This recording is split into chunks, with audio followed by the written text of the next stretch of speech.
I have two questions for you. Do you own or plan to own a BMW E36? Great, you're still here. Second question, do you plan to drive that BMW E36 more than 1 mile outside per year?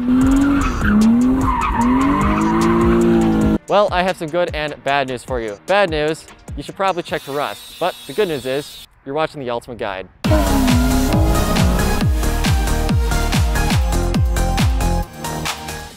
That intro may have been a little bit dramatic. The truth is, BMW E36s don't rust in perfect conditions, unlike their Japanese counterparts.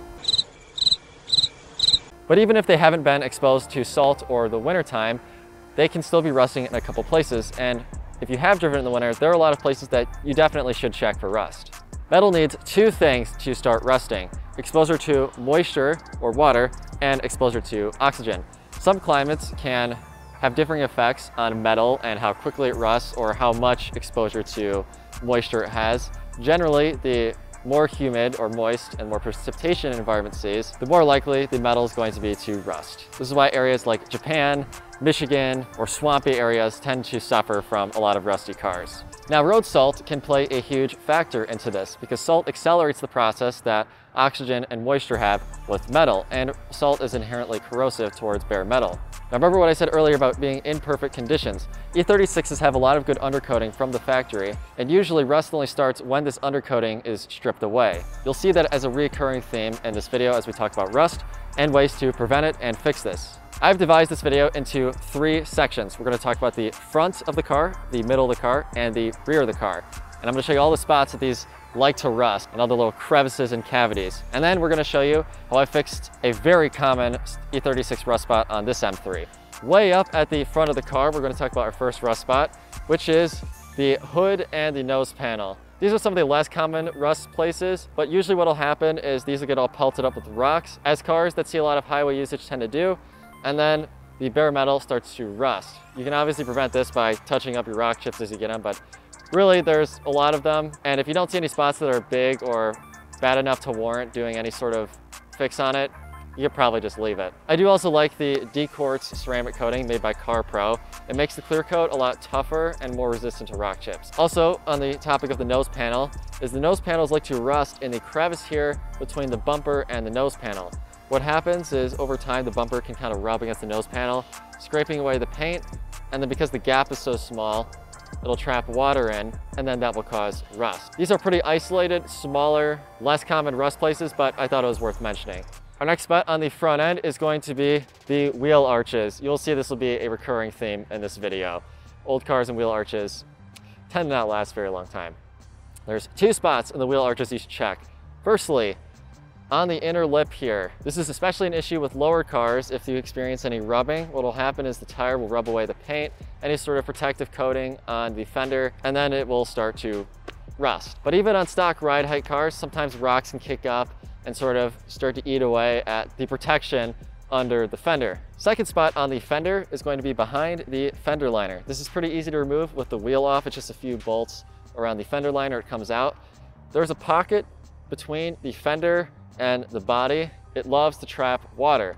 While there are drain holes down there, the drain holes are microscopic, and what will happen is dirt over time from the fender liner seal going bad will cake up in here, block the drain holes, water can then no longer get out, and then it starts to rust from inside the fender and you have no idea it's even happening. I actually just fixed that on this M3 this past summer. If you pull off the fender liner, you can then clean this area out and throw a protective coating on there.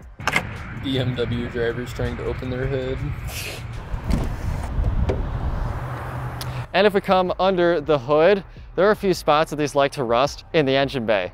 Notably, the strut towers, also going to be a recurring theme in the rear, like to rust. What will happen is the paint will strip away from people haphazardly sort of jamming the strut back in or when they're bolting it back down, and then it'll start to rust from underneath or on top. Furthermore, there are a lot of high contact areas in the engine bay, like the cruise control area or any of these front mounting areas that if the paint gets stripped away will start to rust. A very small thing, not overly structural, with the exception of the strut towers, I suppose, but it is something you should look out for, and fixing it early on is way easier than finding new parts after the fact. Moving on to the middle of the car, we're first going to discuss the underside. Anywhere on the underside of the E36, where the undercoating has been stripped away, whether it be frame rails, drag holes, fuel filter cover, any of those pieces, the undercoating is stripped away, they will rust. This is obviously a large issue for lowered cars that scrape pretty frequently. The undercoating strips away and then you're leaving exposed metal to rust. However, even if the car is not that low, such as this car, believe it or not, I don't scrape really anywhere, can sometimes still have this occur. Rocks kick up, they can chip away the undercoating. And as old as these cars are, the undercoating sometimes just starts to unadhere from the metal from age and general wear and tear. This is a pretty easy check. You can just look at the underside and see if you find any rust where the undercoating has scraped away. Furthermore, on the underside, the jack points, which are located just on the inside of these circles and under the car, love to rust. Those little plastic jack pads you have under there, yours haven't fallen off yet, remove them, take them off, do not reinstall them. Those jack pads have a system for channeling water out from under the car, but they so commonly get caked up with dirt and debris, and then it traps the water, causing your jack points to rust. I've had to fix 3 of the 4 on mine, and I'm going to have to fix the 4th here pretty soon. Now you can still keep the jack pads, and if you ever send the car off to a shop or you need to put on a lift for whatever reason, you can then reinstall them, put it on the lift safely, and then when you pull it off the lift, take the jack pads back off the underside. I highly recommend a plastic trim tool for this. Flathead screwdrivers do work, but they're rather annoying. And now onto the side skirts. These can rust behind this plastic side skirt cover. Now if you have an OBD1 E36, they do not have this cover, so you can just look at it and see if it's rusting. If you do have these, an easy way to get a good indication for the condition is to pull this off here and check on the inside of the hole. I had to fix all 4 of these holes previously in the M3, link up here if you'd like to watch that video. And I sprayed cavity wax inside of those holes. So a lot of dust and grime is sticking to the cavity wax, but I'd rather look at that as opposed to rust. If you like to use these holes, which honestly, they're kind of useful, it's a really good design from the factory, I highly recommend using grease or recoating this hole with cavity wax or some sort of fluid film every time you finish using it. If we open up our door here, E36 doors love to rust at these bottom corners. Not as badly as some other aging European cars, E34s, but they do still rust at this corner, and this M3 also had some starting right here, which has since been fixed. Also, click up here and watch this video if you want to watch us fix that. Unfortunately, this car has experienced like all of the common E36 rust spots. I was just lucky to catch them early enough to where they were pretty easy to fix. This one's a little more random, scattered out, and less common. I've seen cars that seen salt, not seen salt. It kind of just sometimes happens to them. There's no rhyme, rhythm, or reason, but you should check all 4 doors, make sure they're not rusting at the corner, because sourcing parts for these cars is becoming harder and harder. So if we take a look at the sunroof here, you can see a couple of previous repairs I've done, but these sunroofs on these, water can sometimes get trapped up here and they'll start to rust right at the seam. A good way to prevent this is to make sure that your sunroof drains are not clogged. If your drains aren't clogged, then just make sure that these seals are in nice condition and they're not allowing excessive water in. Now onto the rear of the car, which is probably the place that houses the most commonly discussed E36 rust spots. And we're first going to start by entering the trunk. When we come into the trunk, one of the most common places that these like to rust in is the battery tray. The battery trays of these cars are the lowest spot in the trunk. So if your trunk seal starts leaking or your taillight seal goes bad, all the water is just gonna collect and pool up by the battery. I experienced this firsthand myself, and one day I opened up this little cover here to look into the battery tray and saw about a 1/4 inch of standing water. Ignoring the obvious hazard with water and electricity, this is also really bad because standing water is probably your worst case scenario when it comes to metal and rust. Fortunately, there is a drain hole, a plug that you can pull out and then allow the water to escape. Spare tire bowl, same deal. Water can sometimes just hang out in that area, and there's a plug you can remove to let the water out. Link in the description if you'd like to order those plugs for your E36. From the factory, they are undercoated, but they're probably extremely dried out and totally rotted. Mine just disintegrated when I pulled them out. The new plugs are black and they are more obviously drain plugs. On the topic of trunk, these can also rust under the trunk seal, especially up here by the latch mechanism. If the trunk seal goes bad, it'll trap water inside this area here where the seal likes to mount to the car and it will rust. I highly recommend every new E36 owner pulls off this trunk seal and inspects that area. And at this point, that's how old the cars are, you probably should just replace it. And while you're in the trunk, if you haven't spent a lot of time looking for rust in your E36, you should pull back the carpet in the trunk and inspect your strut towers. Like the front, the rear strut towers like the rust as well for the same reasons as the front. This will also give you a good chance to inspect for any strut tower damage via cracking or any mushrooming or deforming. Hopefully you have those reinforcement plates and this is not a concern for you. The last spot before we move on from the trunk is the deck lid itself. If we come up here really close, you can take a look at the seam here on the deck lid. This area on a lot of them loves to start rusting. And honestly, once it gets as bad as this has, I would kind of recommend just finding a new deck lid. By the time you see this, it's probably inside the deck lid and all around. I've tried to fix it previously and it just keeps coming back, but hopefully you don't have anything there. And the good news about the deck lid is it's an isolated piece that you can replace. You can also check in the seam here for this panel. This is plastic, and make sure it's not rusting. Might also not be a bad idea to pull off your license plate and make sure none of the holes behind it are rusting out, which I've seen, and one of them on this car was, which I've now fixed, so it doesn't spread to the outside of this conveniently hidden area by your license plate. And onto our last E36 rust spot, the rear wheel arches.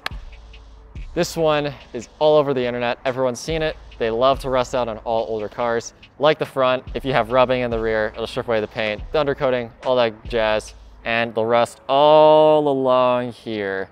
However, a less common talked about spot in relation to arch rust is the quarter panel. So while you see a lot of E36s with rust here, what a lot of people don't realize is a lot of the times it starts at the quarter panel first and spreads its way up. Now from the factory, this bumper is designed to sort of channel water out from the quarter panel so that it doesn't sit in there. However, when I bought this car, I suspect it was in some sort of previous minor rear end accident because the bumper is original, which I've now verified, but the gap here and to the other side was different.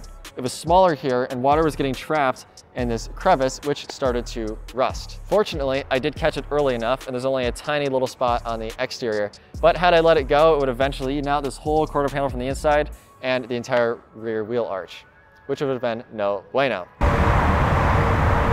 On the topic of rear wheel arch, I did say at the start of the video that I recently fixed this rear wheel arch. Let's cut to the me from a few weeks ago, and I'm gonna show you how we fix rust on these cars in any places, but especially the rear wheel arches, and I'm also gonna show the process of removing the rear bumper. So if you wanna do this for yourself, you can. There are a few steps to removing the rear bumper. First, we need to remove the 6 push pins with our homemade punch tool. Then we can remove this inner trunk panel. Note that when removing, you'll have to bend the plastic and there will be a lot of other panels you're gonna have to push out of the way. Now remove the battery. You can use the wrenches in your factory toolkit to undo these fasteners, then pull it out. After the battery is removed, you can remove the 4 13mm nuts holding the bumper to the chassis. Lastly, remove both of your fender liners and then start pulling the bumper off. Before you pull your bumper all the way off though, there's one more plastic 10mm nut holding a bracket onto the chassis. Once removed, the bumper can go all the way off. Note, if your bumper hasn't been removed in a while, you may have to give it a couple of whacks with your hand. With the bumper off, we can see our arch rust. For this process, we're gonna start sanding the area with our wire wheels. Usually I would stick these wire wheels on a drill, but considering we're so close to the outside of the paint, I don't wanna take any chances. We're gonna sand until all of the rust is all the way gone. Then we're gonna hit the area with some rust converter and wait half an hour. To coat over the rust, we're going to use some silver POR15. Because of the nature of this area, we're going to ensure we lay on a thin layer. After some hours later, we apply a second coat. And after a day, we top coat this with silver Rust-Oleum touch-up paint. The Rust-Oleum acts as a barrier from UV rays. While this area doesn't really get exposed to sunlight, it never hurts to take any extra precaution. As a final layer, we spray some 3M cavity wax in the area. I like this stuff because it creeps and it lasts. That is the same process that we have used for every spot of rust in this car and will continue to for the future. It works. I've now tested it for a couple of years and it holds up. If you don't have any common E36 rust yet, but you want to do something to prevent it, obviously you can check all the areas, clean everything out, make sure there's no dirt or grime blocking any of the natural drain holes of the body. But then you can also buy some of that 3M cavity wax and spray it on those common areas. In some of the harder to reach crevices, 3M sells some wands for the cavity wax that you can use to help reach into those tough to get areas. I'd say 2 or 3 cans is good for about a whole car. And if you spray it inside the frame rails, which you can do with those wands, the cavity wax will basically last forever. At the start of the video, we said metal needs 2 things to rust: exposure to moisture and oxygen. The cavity wax seals off the metal from oxygen, thus making it impossible for the metal to rust. I highly recommend everybody uses some sort of cavity wax or fluid film on their cars in a lot of those places. I use the 3M cavity wax. There's a ton of Fluid Films cavity waxes that work. 3M's just the stuff that I used at the old body shop I worked at, and it's worked pretty well for me on this car. But with all that said, I hope you guys enjoyed this ultimate E36 rust guide. Rust is the biggest enemy of any old car, old metal. When a lot of the factory undercoatings start to wear away, cars get dirty, dirt gets trapped, water gets trapped. Unfortunately, it's a sad reality that a lot of us older car owners, but especially E36 owners, need to live with. I hope you guys are able to check your E36s for rust, see that there is hopefully none, but if there is, you catch it early enough in order for you to fix it. If you enjoyed this little tutorial or guide, make sure to hit that like button and let me know. Comment down below if you have any questions, and subscribe if you're new to the channel. Otherwise, happy motoring. We'll catch you later. Feels like I've been